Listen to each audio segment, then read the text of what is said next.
Ladies and gentlemen, good evening and thank you for tuning in to Canal Algérie's nightly news on December 28th. Here are the major headlines. The head of state signs a presidential decree promoting Aflou, Barika, Qasr Shlala, Ain Sara, Mis'ad, Bayt Sidi Sheikh and Bousaada to delegate governorates.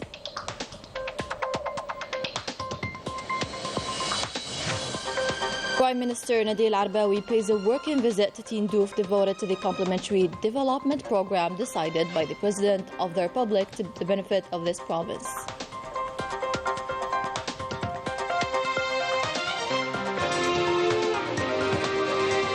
Startups and knowledge economy, another commitment made by the President of the Republic is taking shape and contributing in the national economy development.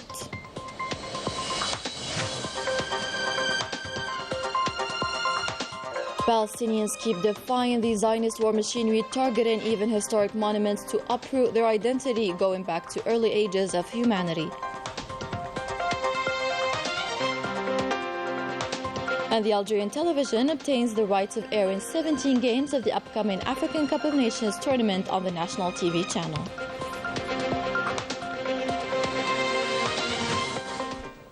Welcome back. We begin with tonight's major story, where after consulting the Interior Minister and in compliance with the previous decision, the President of the Republic, Abdelmajid Tebboune, signed a presidential decree by which the following sub-governorates are promoted to delegate governorates: Aflou in Lghawat Province, Barika in Betna Province, Qasr Shlala in Tiart Province, Ain Sara and Mis'ad in El Jilfa Province, Bayt Sidi Sheikh in El Bayt Province, and Bousaada in Msila Province, while the President of the Republic appointed as suggested by the Interior Minister at the head of these delegate governorates the following officials: Ben Marrah Yunus, Delegate Governor of Aflou in Lghawat; Bouled Hab Al Said, Delegate Governor of Barika in Betna; Daoudi Toufiq, Delegate Governor of Qasr Shlala in Tiart; Alwash Boualam, Delegate Governor of Ain Sara in El Jilfa; Daoudi Adel, Delegate Governor of Mis'ad in El Jilfa; Moumen Abd Rabbi, Delegate Governor of El Bayt Sidi Sheikh in El Bayt; Ben Ahmed Riyad, Delegate Governor of Bousaada in Msila.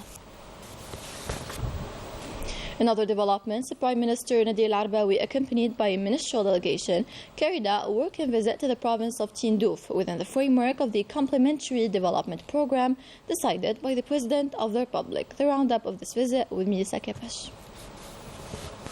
Prime Minister Nadil Arbawi was welcomed upon his arrival by Tindouf's governor alongside local, civil and military authorities. The Prime Minister recalled the different decisions taken by the President of the Republic in favor of the province's doctors and inhabitants, meant to improve their working and housing conditions. عاهد السيد رئيس الجمهورية وأوفى بجميع التزاماته. The President concretized his commitments in a record time after inspecting the Sir Hawes Hospital and inaugurating the dialysis unit and that of cancer, as efforts are still ongoing to further open new services at the level of the same hospital. Other presidential decisions are also being taken in favor of the health sector, such as the increase of doctors' wage and the granting of decent houses so they could perform their profession in better conditions. وكذلك توفير لهم السكن اللائق لتمكينهم من مباشرة أعمالهم بشكل جيد. في مجال الري مشروع. Regarding the irrigation field, a financial package has been dedicated to the wastewater filter plant amounting to 3 billion dinars. He also evoked the complementary development program and its budgetary package destined to Tindouf province. بالنسبة للبرنامج التكميلي الذي أقله السيد الرئيس الجمهورية. A financial package of 29.5 billion dinars was allotted to the complementary program by the President of the Republic during the last Council of Ministers meeting, in addition to the ongoing program with a financial package amounting to 49 billion dinars. On the occasion of my visit to the province of Tindouf, I officially announced the relaunch of the National Equalization Fund for Rural Housing with a financial package of 30 billion dinars. الصندوق الوطني لمعادة الخدمات الاجتماعية لآفات In accordance with the President of the Republic's instructions, several development projects have seen daylight in Tindouf province, a new dynamic that prevailed in several socio-economic sectors, especially that the province benefited from a financial package amounting to $29.5 billion. We are happy to see the establishment of all these development projects at their head, the railway linking Gharj to Bashar through Tindouf. The President of the Republic honored his commitments and worked for the establishment of several projects, namely the Gharj mine and railway. We hailed the decisions taken to boost the socio-economic development, namely the railway that links Tindouf province to Bashar. All these projects will not only create wealth, but job positions as well. All these projects are indeed a telling evidence of the President of the Republic's commitment in transforming the province of Tindouf into an industrial and trade pool, especially with the launching of the first free trade zone in Tindouf province in the near future.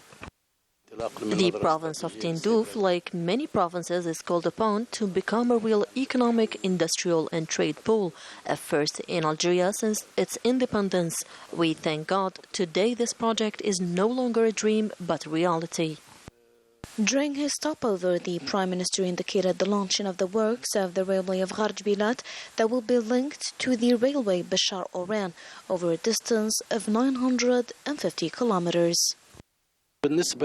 As mentioned by the President of the Republic, Tindouf's university plays an important role in the region's economic development through the creation of new specialties that will create a partnership between the university and economic operators in this field.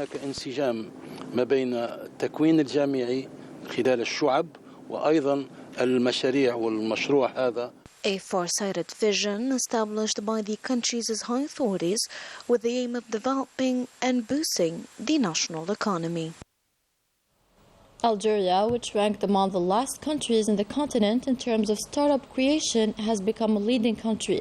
A major achievement obtained thanks to a range of measures, including the creation of incubators and a special fund to accompany these key components in the industrial fabric of the Algerian economy system. Ines Killu. أني سأضيع الثقة في الشباب سياسيا واقتصاديا لخلق جيل جديد من المقاولين وعلى أساس ذكر المؤسسات الناشئة لستارت اب. كنا احنا آخر دولة في إفريقيا. اليوم تصنيفنا راه في وسط قائمة تاع الأفارقة. وإن شاء الله نمشي إلى أبعد. A new economic model based on knowledge, economy and innovation with a focus on young people and entrepreneurs. This is one of the commitments made by the President of the Republic, who insisted during his 4 years in office on supporting and assisting startups. It is a strategy that helped to create a national environment conducive to initiative and innovation. In just a few years, our country has become the continental leader in the creation of startups. The President of the Republic has worked to develop startups to stimulate the national economy. Thanks to a political will, a legal framework, a series of incentives and support and funding mechanisms, this interest is illustrated by the creation of a ministry dedicated to the knowledge economy, startups and micro-enterprises. There is a dynamic and the creation of startups and incubators which encourages young people to launch their projects. Startups offer solutions in different areas. A promising approach to the growth of startups through an appropriate legal framework and new methods, with an emphasis on granting tax benefits to companies bearing a startup label or an incubator label. Today, thanks to all these encouraging measures, more than 6,000 startups have been created, putting Algeria in second place in Africa. I was able to create my startup and obtain the label, and I would like to thank the public authorities for their support and guidance. Algeria has adopted new ways of financing startups, such as the Startup Support Fund and participatory financing. The support and funding schemes for startups have made it easier for us to bring our projects into concrete form. By focusing on young people and those with innovative projects, Algeria has succeeded in achieving a remarkable rise in the number of startups in a very short period of time and stimulated entrepreneurial initiative and the national economy. Internationally, all forms of human rights violations are taking place in Gaza as the world watches the shocking images of the bodies of 80 martyrs, which were held for several days by the Zionist entity, handed over, some in a decomposition state. Our correspondent Wissam Abu Zaid continues to exercise his profession in absolute professionalism as he provides us with these images and testimonies of Gazans. Let's watch. Appalling images of the bodies of 80 Palestinian martyrs, including women, children, and elderly, who were transported on a truck and buried in a mass grave in a plot of land in the region of Rafah, south of Gaza Strip. Some of these bodies were torn to pieces.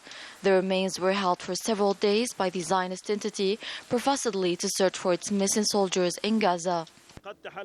We have received a container filled with corpses, some of which are in a decomposition state. The Palestinian people, facing repetitive aggressions and assaults by the Zionist war machinery, display great resilience. The tenacity of Palestinians testifies to their unwavering desire to preserve their identity, their territory, and their dignity. EPTV's correspondent Wissam Abu Zaid is on the ground since the beginning of the aggression to unveil to the world the crimes against humanity and to compile testimonies of Gazans subject to these crimes. The Zionist entity bombed the house of our neighbors, composed of 3 floors. 17 people were martyred and around 109 were injured. My family and I live facing them, but were slightly wounded. The carnage of the Zionist entity in Gaza continues to grow in intensity and barbarity with absolute impunity. Palestinians have been living for 3 months under constant shelling. The same context, another approach by the Zionist occupier is eradicating the Palestinian culture and identity. On the land of the first Qibla, more than 90 monuments from mosques to churches and museums have been targeted and destroyed by the Zionist entity since it began on October 7th. Ines Killu explains. The Zionist genocidal policy against Palestinians at all levels has a sole aim, that of totally eradicating the Palestinian identity. The 1,000-year-old heritage of Gaza Strip is crumbling, and more than 100 historic monuments deemed as milestones in the universal memory have turned into ashes. According to a recent report by the Catalan NGO Heritage for Peace, more than 100 monuments ranging between mosques, churches and museums have been destroyed since October 7th. Gems such as Al-Umari Mosque, built in the 13th century, and the Church of Saint Porphyra, dating back to thousands of years, have turned into rubble. This wave of destruction has been described by some observers as a cultural genocide, a true universal cultural tragedy. In the face of a complete media blackout, it must be said that this is not the first time that the world witnessed, without saying a single word, the genocide of history monuments denoting ancient glorious civilizations.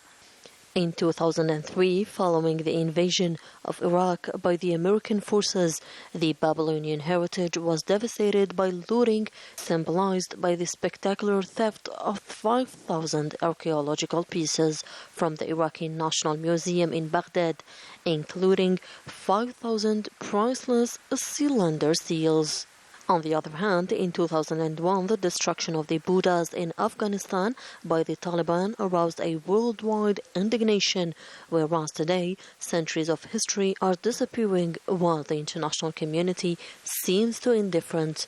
The Geneva-based human rights NGO, which covers the Middle East, accuses the Zionist entity of deliberately targeting archaeological monuments in the Gaza Strip. These monuments are not only stones, but living witnesses to ancient civilizations. It is time to pay attention to this cultural tragedy that is taking place in broad daylight. Indeed, a rich part of the human history is being burnt and savagely uprooted. Under the follow-up of the President of the Republic, Abdelmajid Tebboune, in his keenness to enable football fans, especially youth, to watch the games of our national football team taking part in the African Cup of Nations, the Algerian Public Television acquired the TV rights to broadcast 17 matches of the CAN Côte d'Ivoire 2023, held in the period between the 13th of January and the 11th of February 2024. EPTV will air the games on the first national channel with summaries on the satellite channels. Similarly, the state television acquired the rights to air the Olympics Games slated for next summer, both on the first national channel and satellite channels. Enjoy watching and good luck to our representatives in these two major sporting events.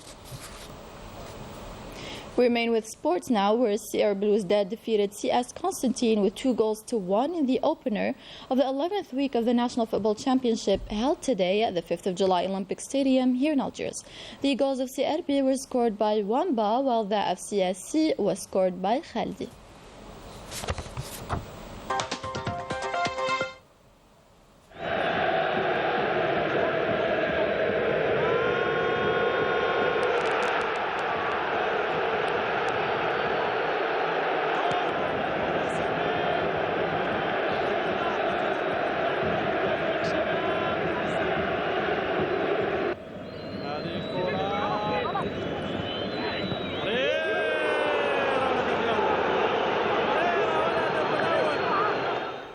Still with the National Football Championship in the big game tomorrow between USM Algiers and Mouloudia of Algiers.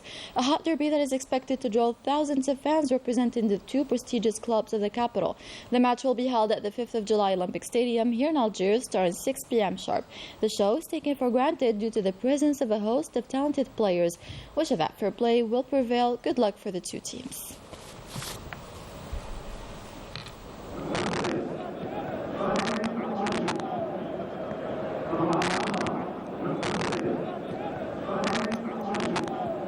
The end. Thank you to our technicians and journalists, and until next time, Happy New Year and best wishes.